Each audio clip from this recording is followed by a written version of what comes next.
ہندوؤں کی پاپولیشن گھٹ گھٹ کر صرف 1% رہ گئی ہے۔ اب ہندوؤں کی تھوڑی سی بریف تاریخ میں آپ کو بتا دوں۔ یہ وہ قوم ہے جو پاکستان میں رہتے ہوئے جتنی بھی بڑی بڑی ایجوکیشنل انسٹیٹیوشنز ہیں وہ کہیں جا کر ان سے ہی ملتی ہیں، انہوں نے ہی بنیادیں رکھی ہوئی ہیں۔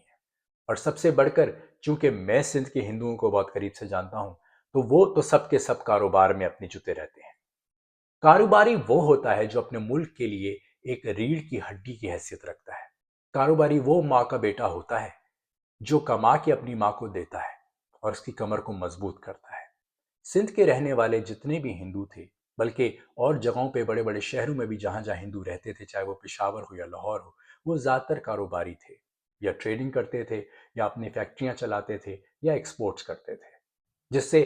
پاکستان کی اکانومی میں ایک بہت بڑا حصہ ڈالتے تھے اور پاکستان کو مضبوط کرنے میں ان کا ایک بہت بڑا ہاتھ تھا۔ لیکن پھر آخر ایسا کیا ہوا، جیسے میں نے کہا کہ تفصیل سے بات کی جائے، کہ یہ جانے کے لیے مجبور ہو گئے اور جاتے جاتے اتنے کم ہو گئے کہ 1% پاپولیشن رہ گئی آف ہندوز ان پاکستان۔ یہ ایک شرم کا مقام ہے، لیکن ہر دفعہ جب بھی اس پہ بات کی جاتی ہے تو اس کو اگنور کر دیا جاتا ہے یا اہمیت نہیں دی جاتی ہے۔ ہم ہندوؤں کو کیا اہمیت دیں گے جبکہ ہم اپنے ہی ملک میں رہنے والے مسلمانوں کو مشرک کافر کا نام دے کے یا تو مار دیتے ہیں یا مسلمان ماننے سے انکار کر دیتے ہیں یا اتنا مجبور کر دیتے ہیں کہ وہ ملک چھوڑنے پر آمادہ ہو جاتے ہیں۔ جب پارٹیشن ہوئی اس وقت زیادہ تر ہندو سندھ میں، چونکہ میں سندھ کا رہنے والا ہوں تو یہاں کی بات کر سکتا ہوں، وہ جانے کو راضی نہیں تھے، کیونکہ ان کے آس پاس کے پڑوسی ان کو روکتے تھے اور ان کو کہتے تھے کہ ہم تمہیں حفاظت دیں گے، یہاں سے مت جاؤ۔ یہی ایک وجہ تھی کہ سب سے بڑی پاپولیشن ہندوؤں کی سندھ میں رہ گئی۔ سب سے بڑا مسئلہ ہندوؤں کے لیے جو اس ملک میں رہنے والے ہیں کہ ان کو بار بار اپنی وفا کا ثبوت دینا پڑتا ہے کہ وہ یہاں رہتے ہوئے بھی، ہندو ہوتے ہوئے بھی، اپنے مذہب پہ چلتے ہوئے بھی سچے پاکستانی ہیں۔ جب بھی انڈیا میں کچھ ہوگا، جیسے کہ وہاں کے مسلمانوں کو تنگ کیا جاتا ہے، یہاں کے ہندوؤں کے ساتھ بھی وہی حال ہوتا ہے۔ اگر آپ حیرت زدہ ہیں تو شاید آپ نیوز نہیں پڑھتے ہیں یا وہ نیوز آپ تک پہنچی نہیں ہے۔ جب بھی رائٹس ہوتے ہیں تو ہندوؤں کے اوپر اٹیک ہوتے ہیں، ان کے مندروں کو گرایا جاتا ہے، ان کو برا بھلا کہا جاتا ہے اور یہ کہا جاتا ہے کہ یہ سب آپ کی وجہ سے ہو رہا ہے جو کچھ بھی مسلمانوں کے ساتھ انڈیا میں ہو رہا ہے، اور لوگ بالکل بھول جاتے ہیں کہ یہ پاکستانی ہیں، ان کا اس ملک پر، اس دھرتی پر اتنا ہی حق ہے جتنا کہ آپ کا۔ اب دو مین ریزنز ہیں جس کی وجہ سے سندھ میں یا آل اوور پاکستان میں پاپولیشن گھٹتی گئی ہے۔ اپنے وفاؤں کا ثبوت دینا تو شاید آج بھی روز کا کام ہے ہندوؤں کا، لیکن مین دو باتیں ایسی کیا ہوئی؟ کیونکہ میری اپنی ریسرچ، چونکہ میں سندھ کا رہنے والا ہوں اور وہاں کے رہنے والے ہندوؤں سے بہت قریب ہوں، ان کے ساتھ دیوالیاں منانا، ان کے ساتھ وقت گزارنا، ان کے ساتھ ہولیاں منانا، ان کو گھر بلانا، ان کے گھر جانا، ان کے ہاتھوں سے کھانا، ان کو اپنی مجلسوں میں بلانا، اپنی نعت خوانیوں میں بلانا اور ان کی درگاہوں پر جانا، اور اپنی درگاہوں پہ وہ جب بھی آئیں تو ان کے ہاتھوں سے پانی پینا اور پلانا، یہ سندھ کی ثقافت ہے۔ دوسری ایک اور بات، جب بھی میں پاکستان میں ہندوؤں کی رائٹس کی بات کرتا ہوں تو کہی جاتی ہے کہ کس نے کہہ دیا تمہیں کہ ہندو یہاں پہ خوش نہیں ہیں؟ ارے بھائی، بڑے بڑے نام ہیں جو یہاں پہ بڑے کامیاب ہیں، بڑے خوش ہیں، دیپک پروانی ہیں، یا پھر ہماری مشہور اداکارہ شبنم، وہ بھی تو ہندو تھی جن کا نام جھرنا تھا۔ تو ان سے میں کہتا ہوں کہ آپ ایک بہت ہی چھوٹی فریکشن مائنورٹی کی بات کر رہے ہیں، جن کو آپ دیکھ رہے ہیں یہ چند پریویلیجڈ لوگ ہیں جو کہ شہروں میں رہ رہے ہیں۔ ہاں، شاید اکنامکس کی وجہ سے، پیسوں کی وجہ سے، یا آرٹ کی وجہ سے، یا اپنی محنت کی بلبوتے پہ جب انہوں نے اپنا نام بنا لیا اور وہ اس جگہ پہ پہنچ گئے کہ وہ ان ڈسکرمنیشن سے باہر نکلا ہے جو کہ ایک عام ہندوؤں کے ساتھ ہوتی ہے، تو آپ باقی ہندوؤں کو اس جگہ پہ ان کے ساتھ نہیں ملا سکتے ہیں، کیونکہ وہ چند پریویلیجڈ نام ہیں جن کی آپ بات کر رہے ہیں۔ میجورٹی آف ہندو آج بھی سفر کر رہی ہے۔ تو پھر مین دو ایسے کیا ریزنز تھے جو کہ سندھ میں رہنے والے ہندو ہوں یا پاکستان میں رہنے والے ہندو ہوں وہ جانے پر مجبور ہو گئے؟ سب سے پہلی بات، ابڈکشنز۔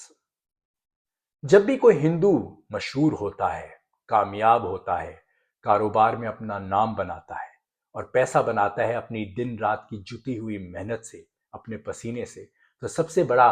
جو مسئلہ اس کے ساتھ ہوتا ہے کہ اس کو کبھی بھی ابڈکٹ کر دیا جاتا ہے، اغوا کر لیا جاتا ہے۔ ابھی اغوا کرنے والے کون ہیں اس پر تو ہم بعد میں بات کریں گے۔ اغوا کیا کیوں جاتا ہے؟ یہ ہوتا ہے اغوا برائے تاوان، یعنی ان سے کہا جاتا ہے کہ ایک خطیر رقم ہم تک پہنچا دو، ہم فلاں فلاں ڈاکو ہیں یا چور ہیں یا ابڈکٹرز ہیں، اور اگر آپ نے پیسہ نہیں پہنچایا تو اس شخص کو مار دیا جائے گا۔ کافی لوگوں نے ان چکروں میں جانیں بھی گنوائی ہیں، لیکن اکثر بیچارے خوف زدہ چونکہ کوئی مددگار نہیں ہوتا، نہ پولیس، نہ اسٹیٹ، نہ کوئی اور، تو وہی ہندو بیچارے جو اپنی کمائی ہوئی پونجی ہوتی ہے اس میں سے نکال کے ان اغوا کرنے والوں کو پیسہ دیتے ہیں صرف اپنے کسی پیارے کی جان بچانے کے لیے۔ یہ ابڈکشنز اتنی کامن ہیں کہ ہندو اب یہ بتاتے ہوئے بھی ڈرتے ہیں کہ انہوں نے کتنا کمایا ہے۔ اب آپ کہیں گے کہ ابڈکشنز ہو رہی ہے تو اسٹیٹ نے یا سندھ کی حکومت نے اس کے بارے میں کیوں کچھ نہیں کیا؟ اب جو بات میں کرنے والا ہوں، کراچی والے اس بات کو بہت اچھی طرح سمجھیں گے اور ریلیٹ کریں گے۔ روز پاکستان کراچی میں کئی موبائل چھینے جاتے ہیں، پیسے چھینے جاتے ہیں، زیورات چھینے جاتے ہیں، روڈوں پہ چلنا پھرنا محال ہو چکا ہے، تو پھر آخر وہاں کی اسٹیٹ یا شہر کچھ کرتا کیوں نہیں ہے؟ کراچی والے اس بات سے بخوبی واقف ہیں کہ یہ جو ابڈکٹرز ہیں یا جو چھینے والے ہیں یا سنیچرز ہیں، ان کے پیچھے پوری ایک فوج ہے، ایک سسٹم ہے۔ ان کے پیچھے شاید محافظ یعنی پولیس بھی ہوں، شاید ان کے پیچھے کسی بڑے پولیٹیشین کا ہاتھ بھی ہو، اور یہ بھتہ یا چوری جو کی جاتی ہے اس کی بندر بانٹ پوری اوپر تک جاتی ہے، اور کہاں تک یہ تو میں نہیں کہہ سکتا ہوں، لیکن کراچی والے اس بات سے بخوبی واقف ہوں گے۔ تو سندھ میں بھی کسی مظلوم ہندو کو جب اغوا کیا جاتا ہے جس کا قصور صرف اتنا ہوتا ہے کہ اس نے محنت کر کے بہت سارا پیسہ جوڑا ہے، تو اس کے پیچھے بہت سے لوگ ہوتے ہیں جو بندر بانٹ کرتے ہیں اور اس پیسے کا حصہ لیتے ہیں۔ اب یہ اوپر کہاں تک جاتا ہے یہ تو میں بھی نہیں کہہ سکتا ہوں۔ جو سندھ میں رہنے والے ہیں اس بات سے ٹوٹلی اگری کریں گے کہ آئے دن ہم یہ سنتے رہتے ہیں کہ فلاں سیٹھ یا فلاں دیوان یعنی جو ہندو سندھیز ہیں ان کو اغوا کر لیا گیا اور اس کے بدلے میں تاوان مانگا گیا، تاوان دے دیا اور وہ آزاد ہو گئے۔ اب مجھے یہ بتائیں کہ وہ لوگ جنہوں نے محنت کر کے یہ پیسہ جوڑا تھا، اس ملک کی اکانومی کو سٹرونگ کیا تھا، ایک ہی دن میں ایک ہی جھٹکے میں صرف جان بچانے کے لیے جب سب ان کو گنوانا پڑ جاتا ہے اور جان کے لالے پڑ جاتے ہیں، کیا وہ یہاں رہنا پسند کریں گے؟ یہی وجہ تھی کہ بہت ساری پاپولیشن ہندوؤں کی جانے پر مجبور ہو گئی۔ اب جانا چاہتے تھے پاکستان سے تو پاکستان سے جانا اتنا آسان نہیں ہے۔ ایک ہی راستہ کھلا تھا، ایک ہی در کھلا تھا جو کہ انڈیا کا تھا، کیونکہ انڈیا چونکہ وہ ہندو ہیں ان کو ایکسیپٹ کرنے کے لیے تیار تھا۔ شاید یہ بھی انڈیا کی ایک اسٹیٹ پالیسی ہے کہ دنیا کو دکھا سکے کہ ہندو پاکستان میں محفوظ نہیں ہیں، اس لیے ہمارے پاس آتے ہیں، جو کہ بات غلط بھی نہیں ہے، کہتے ہوئے بہت تکلیف ہوتی ہے، لیکن ریزن یہی ہوتا ہے۔ سیکنڈ موسٹ امپورٹنٹ بات جو کہ اتنی تکلیف دہ ہے، اتنی دل دکھانے والی ہے کہ کہتے ہوئے بھی شاید ایک لرزہ سا طاری ہو جاتا ہے، اور آپ کو لگ رہا ہوگا یہ بات کرتے ہوئے میں اتنا ایموشنل کیوں ہو رہا ہوں۔ جو بھی سندھ میں رہنے والے ہیں، جو کہ آئے دن یہ خبریں سنتے ہیں، ان کے لیے بڑی تکلیف دہ بات ہے اور وہ اس درد کو اچھی طرح سمجھ سکتے ہیں۔ کیسا لگے گا آپ کو کہ اگر آپ کی بیٹی کو زبردستی اغوا کر کے کسی کے ساتھ بیاہ دیا جائے اور بیانے کے بعد وہ لڑکی جب واپس آئے تو اس کا مزد تبدیل ہو چکا ہو، اس لڑکی کی عمر 13 سے 14 سے 15 یا 16 سال سے اوپر نہ ہو، شاید وہ بالغ بھی نہ ہوئی ہو، لیکن ایک 50-60 سال کے شخص کے ساتھ اس کی شادی کر دی جائے، ایک پکڑوا شادی، ایک زبردستی کی شادی، ایک ابڈکشن کی شادی، فورسڈ میرج، اور اس کو نام کیا جاتا ہے کہ انہوں نے اسلام قبول کر لیا۔ یہ ایک بڑی کامن پریکٹس ہے جو سندھ کے ہندوؤں کے ساتھ کی جاتی ہے۔ کئی لڑکیاں جو کہ چھوٹی عمروں کی ہوتی ہیں ان کو اٹھا کے ابڈکٹ کر کے ان کی زبردستی شادی کر دی جاتی ہے اور یہ کہا جاتا ہے کہ اس نے اسلام قبول کر لیا، جبکہ لڑکی کی اس میں ول ہی نہیں ہوتی ہے۔ گھر والے روٹتے پیٹتے رہ جاتے ہیں، عدالتوں کے چکر لگاتے رہ جاتے ہیں، لیکن آخر ان کی سنتا کون ہے؟ جب یہ بات کہہ دی جاتی ہے کہ اسلام کے نام پہ کنورٹ ہوئی ہے لڑکی، تو پھر کون پوچھے گا؟ نہ لڑکی سے پوچھا جاتا ہے، نہ والدین سے پوچھا جاتا ہے، بلکہ مبارکیں دی جاتی ہیں اس مولانا صاحب کو جنہوں نے اس کم سن لڑکی سے شادی کی ہے۔ ویسے ایک بڑی حیرت کی بات ہے کہ یہ بہت بڑا معجزہ ہے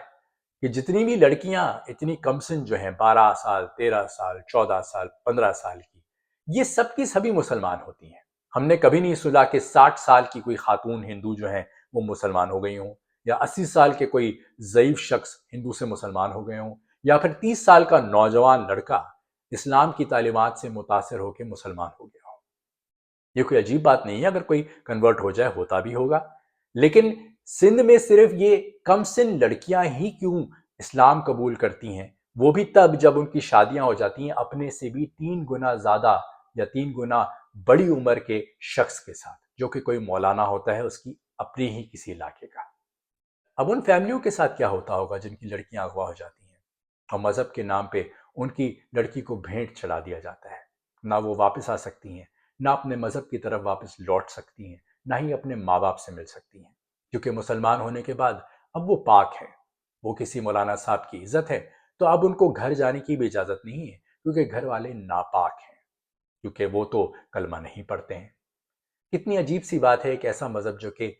رحم دلی کی بات کرتا ہو، محبت کی بات کرتا ہو، معاف کرنے کی بات کرتا ہو، عدل کرنے کی بات کرتا ہو، اس کے نام پہ کوئی اتنا بڑا ظلم کرے۔ جب بھی فورس کنورشنز کی بات ہوتی ہے تو لوگوں کو خاموش کر دیا جاتا ہے، اکثر لوگ ڈر کے مارے بولتے نہیں ہیں، کیونکہ ان فورسڈ کنورشنز کے پیچھے جو لوگ ہیں وہ اتنے اثر رسوخ والے ہیں، اتنی طاقت رکھنے والے ہیں کہ ان کا گریبان کوئی پکڑ نہیں سکتا ہے، جن میں ایک بہت بڑا نام میاں مٹھو کا بھی ہے۔ بڑی حیرت کی بات ہے کہ وہ پیپلز پارٹی کے MNA بھی رہ چکے ہیں، اور جبکہ عمران خان صاحب نے بھی ان کو آفر کی تھی پالیٹکس میں آنے کے لیے اور اپنی سیٹ سے PTI کی طرف سے کھڑے ہونے کے لیے۔ تو بڑی عجیب سی بات ہے کہ ہمارے ملک کے پالیٹیشنز کتنی آسانی سے بھول جاتے ہیں، درگزر کر جاتے ہیں کہ یہ وہ لوگ ہیں جو ان کے اپنے ہی لوگوں کو ہراساں کر رہے ہیں، اور ان ہراساں ہونے والے لوگوں کا صرف اتنا سا قصور ہے کہ وہ ہندو ہیں۔ یوں تو کئی بہو بیٹیاں ہیں پاکستان کی، جن میں کسی کا نام پاروتی ہو، کملا ہو، یا پھر کلپنا دیوی ہو۔ کلپنا دیوی کا نام میں اس لیے لے رہا ہوں کہ یہ وہ شیر دل خاتون ہیں جو کہ پاکستان کی سندھ کی بیٹی ہیں، جو کہ ایک ہندو خاتون ہے۔ ان کے ٹیمپل پہ جو کہ وہ چلایا کرتی تھیں اس پہ بھی حملہ ہوا، ان کو زندہ جلانے کی کوشش کی گئی، لیکن آج بھی پاکستان کی یہ بیٹی پاکستان میں بیٹھی ہوئی ہے، اور پاکستان میں رہنے والی مائنورٹیز صرف ہندو نہیں، ہر مائنورٹی کے لیے لڑ رہی ہے۔ ہم پاکستانیوں کو ایسے ہندوؤں پر فخر ہونا چاہیے۔ اگر یہ سب ہمارے ساتھ ہوا ہوتا تو شاید ہم اس ملک کو، جیسے کہ آج کئی لوگ چھوڑ چھوڑ کے پاکستان کو جا رہے ہیں، چاہے وہ مسلمان ہی کیوں نہ ہو، ان سے تھوڑی سی زیادتی ہوتی ہے، ان کو جابز نہیں ملتی ہیں، کوئی بے عدلی ہوتی ہے تو وہ اس ملک کو چھوڑ کے فوراً چلے جاتے ہیں، ایک آنکھ جھپکتے ہی۔ لیکن آج بھی یہ ہندو یہاں رہ رہے ہیں، آج بھی اس پاکستان کو اپنا ملک کہتے ہیں، آج بھی اس پر وہ اپنی وفائیں نچھاور کر رہے ہیں۔ آخر ان ہندوؤں کی، جو کہ ایک چھوٹی سی پاپولیشن ہے، ان کی قدر ہم کب کریں گے؟ اگر ہم آئے دن انڈیا سے شکوہ کرتے ہیں کہ وہ مسلمانوں کے ساتھ صحیح رویہ نہیں کرتا ہے یا ڈسکرمنیشن کرتا ہے، تو چیریٹی بگنز ایٹ ہوم۔ سب سے پہلے ہم نے اپنے مائنورٹی یعنی ہندوؤں کے ساتھ اچھا سلوک کرنا چاہیے، ان کو برابر کا سٹیزن سمجھنا چاہیے، ان کے حق کے لیے آواز اٹھانی چاہیے، تب کہیں جا کے ہمیں حق بنتا ہے کہ انڈیا میں ہونے والے مظالم جو کہ مسلمانوں پر ہوتے ہیں ان کے لیے بھی آواز اٹھائیں۔ اب جانے سے پہلے صرف میں اتنی سی بات کروں گا، آپ پر فرض بنتا ہے، ہر مسلمان پاکستانی پہ فرض بنتا ہے کہ مائنورٹی کو حفاظت دے، ان کو زندگی بہتر سے بہتر گزارنے کے مواقع دیں، ان کو ایسا فیل کرائیں کہ وہ اپنے گھر میں ہیں، چونکہ یہ ذمہ داری آپ کو صرف اسٹیٹ نے نہیں دی ہے یا قائد اعظم محمد علی جناح صاحب کی طرف سے ہی نہیں ملی ہے آپ کو، بلکہ آپ کا مذہب بھی یہی کہتا ہے۔ 1400 سال پہلے جب سرکار دو عالم نے دعوتیں دینا شروع کی تھی، جن میں گوشت اور دودھ کھلایا جاتا تھا، تو ان میں بہت سے مشرکین مکہ تھے، بہت سے کافرین تھے جن کو بلایا جاتا تھا۔ دسترخوان ایک ہوتا تھا، تھال ایک ہوتا تھا، یعنی کہ وہ کوزہ بھی جس میں دودھ پیا جاتا تھا ایک ایک گھونٹ لے کے، جس میں سرکار دودھ پیتے تھے اور باقیوں کو پیش کرتے تھے، وہ بھی ایک ہوتا تھا۔ لیکن نہ جانے کیوں آج کا ملا ہمیں ہندو سے نفرت کرنے سکھاتا ہے، ان سے دور رہنا سکھاتا ہے، ان کو نیچا دکھاتا ہے اور اپنے آپ کو بہتر سمجھنے کی تلقین کرتا ہے، جو کہ ہمارے مذہب کی تعلیمات کے بالکل مخالف ہے۔ یہی وجہ تھی کہ سندھ کے جتنے بڑی صوفی بزرگ ہیں، چاہے وہ شاہ عبد اللطیف بھٹائی ہوں، کہ جن کا مدن کے سوا گزارا نہیں تھا، مدن ان کا وہ فقیر تھا کہ جب تک وہ پانی بھر کے نہ لائے تو شاہ عبد اللطیف بھٹائی وضو نہیں کرتے تھے، اگر وہ دسترخوان پہ کھانا لگا کے ساتھ نہ کھائے تو شاہ عبد اللطیف بھٹائی کھانا نہیں کھاتے تھے۔ دن کا جتنا بھی وقت گزرتا تھا وہ مدن کے ساتھ گزرتا تھا، اور یہ مدن اتنا پیارا تھا کہ آج بھی شاہ عبد اللطیف بھٹائی کے مزار کے اندر دفن ہے، لیکن مدن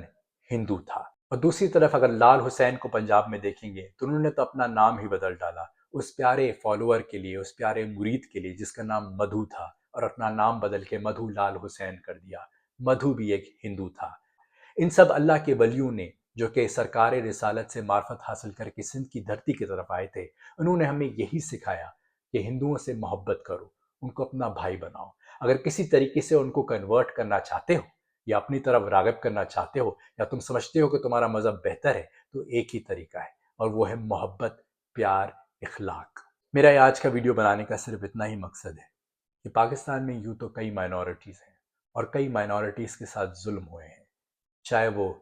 اثنا اشنی ہوں یا پھر اہل سنت کی کسی جماعت سے تعلق رکھنے والی کوئی مائنورٹی ہو، لیکن ان مائنورٹی میں اور بڑی مائنورٹی جو کہ مائنورٹیز کے اوپر بھی حق بنتا ہے اور فرض ہے کہ ان کا خیال رکھے، وہ ہندوز اور کرسچنز ہیں۔ تو یہ ہندو اور پاکستان جو کہ فخر سے آج بھی اپنے آپ کو پاکستانی کہتے ہیں، ان کی قدر کیجیے۔ یہ آپ سے زیادہ، کہیں زیادہ اس ملک سے محبت کرتے ہیں، کیونکہ جو کچھ ان کے ساتھ ہوا ہے اگر کہیں آپ کے ساتھ ہوتا تو آپ بہت پہلے اس ملک کو چھوڑ کے جا چکے ہوتے۔